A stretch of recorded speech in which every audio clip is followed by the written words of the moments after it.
Labs rīts visiem kosmosa ziņu klausītājiem un arī rīta kafijas baudītājiem. Šodien zvaigznes sūta tev dubulto enerģiju, bet uzmanies, ka kādam nepasaki kaut ko pārāk asi.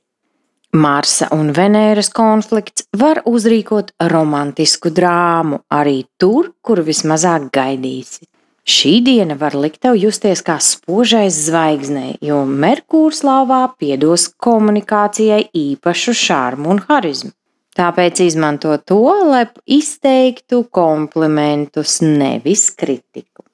Īsāk sakot, ideāla diena, lai mazliet riskētu, mazliet arī pakoķetētu, bet atceries, ka ne visas idejas ir jāizteno uzreiz.